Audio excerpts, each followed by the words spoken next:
안녕하세요. 화상관계 홍인필 변호사입니다. 이번 시간에는 보전처분 중에서 이제 광의보전처분이 뭔가 보겠습니다. 보전관리명령이라고 하는데, 보전관리명령 이유와 필요성.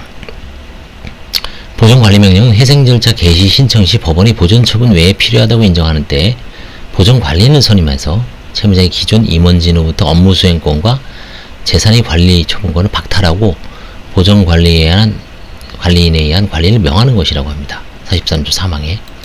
법은 개시 신청일로부터 1개월 이내에 형식적 요건만을 심사한 채 개시 여부의 결정을 하도록 규정하고 있어 보전관리인을 선임할 것이라면 바로 관리인을 선임하여 개시 결정을 하면 되므로 실무적으로는 보전관리명령을 거의 바라지 아니하고 있다고 합니다. 특히 기존 경영자 관리인 제도가 도입된 현행법에서는 보전관리명령의 활용도가 크진 않습니다. 다만 회생절차 개시 전 단계에서 기존 경영진을 배제한 채 신속한 재산 보전의 필요성이 인정되고 개시 요건 심리를 위해 다수의 시간이 소요될 것으로 예상되는 때는 여전히 보전관리명령 제도를 활용할 필요가 있다고 합니다. 중앙법원은 이제 한국일보사 사건에서 보전관리인을 제3자 관리인으로 선임한 적이 있고요. 그 다음에 굿모닝 시티 사건에서 이 기존 경영진이 사기, 횡령 등 형사로 입건되는 등 기존 경영을 신뢰할 수 없다는 이유로 보전관리명령을 발의한 케이스가 2건이 있네요. 보전관리명령을 한번 쭉 보겠습니다. 그래서 보전관리명령의 시기는 특별한 사정으로 보전관리명령이 필요한 경우에 협의 보전청을 바라면서 즉시 필요한 보전관리를 물색하고 관리위원회와 채권자 협의회 의견조회를 거치는 절차를 밟아야 합니다. 보전관리명령의 내용 주문의 기재례가 같습니다. 보전관리인 선임 방법. 선임은 관리위원회와 채권자 협의회의 의견을 들어 보전관리인 선임해야 합니다. 선임 방법, 지위와 권한, 의무와 책임, 직무의 제한, 보수 등은 관리인의 그것과 공통되므로 여기서 간략히 언급만 하고 자세한 것은 관리인에 관한 부분에 설명합니다. 다만 보전관리명령은 원칙적으로 채무자나 채무자의 기존 경영진을 신뢰할 수 없어 이들로부터 신속히 채무자의 업무수행권과 재산의 관리 처분권을 박탈하기 위해서 내려진 조치이므로 채무자는 채무자의 기존 경영자를 채무자의 관리인으로 선임하도록 하는 법 제74조 2항은 원칙적으로 보전관리명령을 바라는 경우에는 준용되지 않는다고 보아야 합니다. 따라서 보전관리명령을 바라는 경우에는 특별한 사정이 없는 한 기존 경영자 이외의 제3자를 보전관리인으로 선임할 수 있다고 봅니다. 지위와 권한. 보전관리명령이 내려지면 채무자의 업무수행, 재산의 관리 및 처분을 하는 권한은 보전관리인에게 전속합니다. 법 제85조. 보전관리 권한은 채무자의 의사결정기관, 대표기관으로서 가지는 것이 아니므로 이사회나 주주총회 결의를 요할 사항에 관하여서도 그러한 의결을 필요로 하지 않습니다.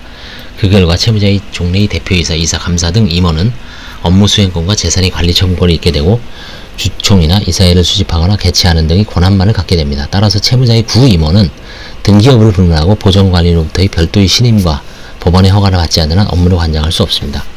보수 책정. 채무자의 대표이사 등 구임원진이 보수액과 보전관리인이 종전 직장에서 받았던 보수액을 고려하여 보전관리인이 보수를 결정하되 비용 절감을 통한 자구 노력이라는 차원에서 가능한 한 종전 대표이사의 보수액보다 하향 조정하고 상임금도 종전 지급률보다 감액하여 결정하는 것이 일반적입니다. 사임과 해임. 보전관리는 정당한 사유가 있는 때는 법원의 허가를 받아 사임할 수 있습니다. 법원은 보전관리 해임할 수도 있습니다. 개시결정이 있으면 보전관리의 지위는 당연히 소멸합니다. 거의 이제 실효성이 없다는 얘기죠. 아까 그 2개, 한국일보하고 굿모닝 시티 사건. B가 있는 경우에는 거의 안 한다는 얘기입니다.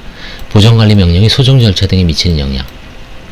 보전관리명령이 내려진 경우 채무자의 재산에 관한 소송 절차는 중단되고 그중 회생채권 또는 회생담보권과 관계없는 것은 보전관리인 또는 상대방이 이를 수개할 수 있습니다. 법문상으로 이와 같이 중단된 소송 절차 중 회생채권 또는 담보권에 관한 소송은 보전관리명령의 단계에서는 수개 여지가 없는 것으로 보이지만 회생절차 개시 이후에 회생채권 또는 회생담보권에 관한 소송이 중단된 것은 개별적 권리행사가 금지되는 결과이고 보전처분의 단계에서는 채무자에 대한 권리자의 권리행사가 당연하게 금지되는 것은 아니므로 채권자 등은 보전관리명령 후에 새롭게 보전관리인에 대해 소를 제기할 수 있습니다. 이와 같이 보전관리명령 당시 계속 중인 소송 절차와 그렇지 않은 소송 절차를 차별하는 것은 불합리하다는 등의 이유로 법 59조 제2항 가운데 회생채권 또는 회생담보권과 관계없는 것이라고 한정하는 문구는 제86조 제2항에 의하여 보전관리명령의 준용함에 있어서는 특별한 의미가 없는 것으로 보고 법 제59조 1항에 의해 중단된 일체의 소송에 관하여 보전관리인 또는 상대방이 수개할 수 있다고 해석하는 견해도 있습니다. 이와 같이 소송 절차가 중단된 경우에 채무자에 대한 소송비용 청구권은 공익채권으로 됩니다. 그 의미는 보전관리명령 단계에서 소송비용 청구권이 확정된 때는 보전관리명령 전에 생긴 것을 포함하여 보전관리인이 채무자 재산에서 수시로 우선 변제할 수 있고, 그 변제가 이루어지지 않은 채 회생절차 개시 결정이 된 경우는 이는 공익채권으로 된다는 뜻입니다. 한편 법 59조 제1항의 규정에 의한 수기가 이루어질 때까지 보전관리명령이 취소되거나 회생절차 개시신청 기각 또는 각하되거나 회생절차 개시신청이 취하되어 보전관리명령이 효력을 상실한 경우에는 채무자가 당연히 소송절차를 수기합니다. 또한 위 수기가 이루어진 후 이와 같은 사유로 보전관리명령이 실효된 때는 소송절차는 다시 중단되고 채무자가 이를 수기해야 하며 상대방도 이를 수기할 수 있습니다. 그리고 보전관리인 또는 상대방에 의하여 수기가 이루어진 후 회생절차 개시 결정이 내려진 경우에 소송절차는 다시 중단되나 이때는 법 59조 제2항에 의하여 회생채권 또는 회생담보권과 관계없는 것만 관리인 또는 상대방에 수기할 수 있고, 회생채권 또는 회생담보권과 관계있는 것은 조사기간 동안의 이의유무에 따라 중단된 소송이 당연히 종료하거나 수기를 거치게 됩니다.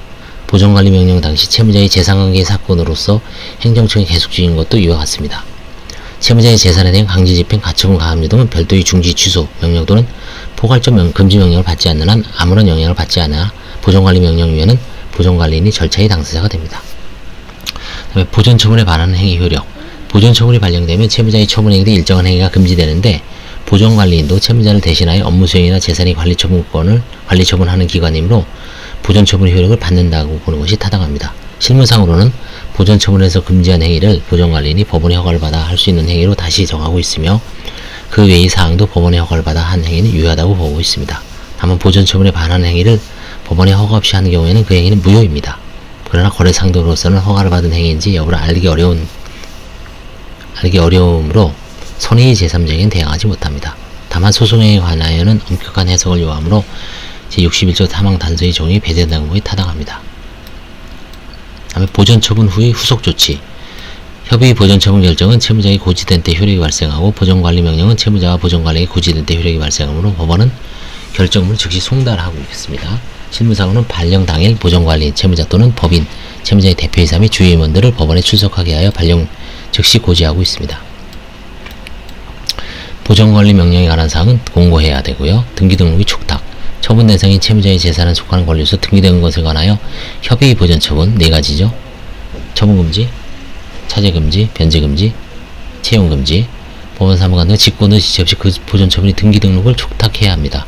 채무자의 재산에 속하는 권리로서 등기된 것이란 부동산에 관한 물품뿐만 아니라 상호, 선박소유권, 저당권, 공장재단, 광업재단 등으로 소유권, 그 밖에 저당권, 지사권, 임차권 등의 용의권이 등기, 나아가 매매예약, 대물변제 예약에 기한 가등기가 된 것 등 채무자 재산에 속하는 등기된 모든 권리를 말합니다. 한편 법인 채무자에 대해 보전관리명령이 처분이 있는 때는 법원 사무관 등은 직권으로 지체 없이 법인 채무자의 각 사무소 및 영업소의 소재의 등기소에 그 처분의 등기를 촉탁해야 합니다. 효력의 존속기간. 보전처분의 효력은 회생절차 개시 신청에 대한 결정이 있을 때까지 존속합니다. 회생절차 개시 결정이 내려지면 그 효과로서 회생계획에 의하지 아니한 변제가 금지됩니다. 보전처분의 결정, 취소, 변경, 실효. 취소, 변경. 법원은 회생절차 개시 결정, 각하 및 기각 결정이나 개시 신청이 취하가 이르기까지 언제든지 관리위원회의 의견을 들어 일단 명한 보전처분을 변경 또는 취소할 수 있습니다. 다만 이 경우 민사집행법상의 가압류 가처분에 관하여 인정되는 각종의 취소, 변경제도, 즉 본안의 제소기간 도과에 의한 취소, 사정변경에 의한 취소, 특별사정에 의한 취소는 적용되지 않습니다.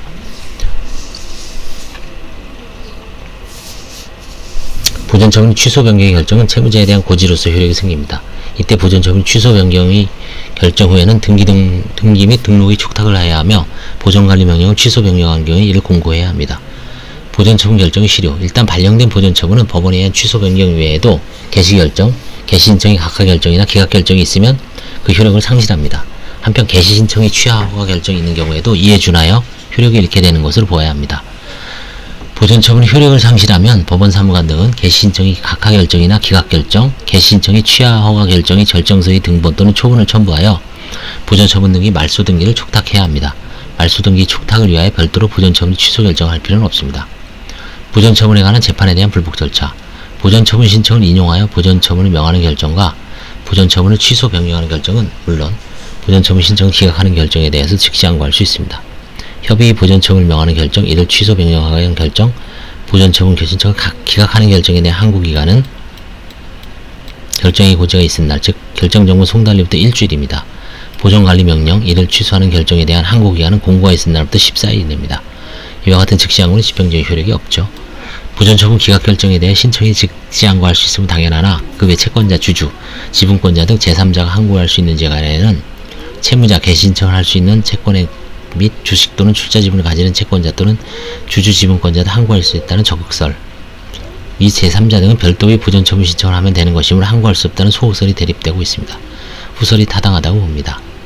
부전처분에 관한 재판에 대해 즉시항고에서 항고법원이 심리해본 결과 부전처분을 발령하거나 기존의 부전처분 취소 변경할 필요가 있다고 한 경우에는 항고법은 스스로 부전처분을 발령, 취소 변경할 수 있는가, 아니면 원결정을 취소하고 사건을 원심법원에 환송해야 하는가 문제가 있습니다. 부전처분 여부의 결정의 신속성이 요망된다는 측면에서 항고심은 스스로 부전처분을 발령하거나 처분을 취소 변경할 수 있도록 해석하기 타당합니다. 또한 이러한 경우 법 43조 8행에 의한 공고 및 2항, 24조 1항에 의한 등기 촉탁을 항고심해야 하는가 원심법원에 해야 하는가 문제가 다시 생기나 양쪽 법원이 모두 할 수 있다고 봅니다. 예, 이상 광의의 부전처분과 그 다음 부전처분 취소 변경, 그 다음에 즉시항고 등에 대해서 알아봤습니다. 다음 시간에부터는 이건 이제 가장 중요한 거죠. 강제집행대의 중지, 취소명령 및 포괄적 금지명령 등에 대해서 알아보겠습니다. 감사합니다.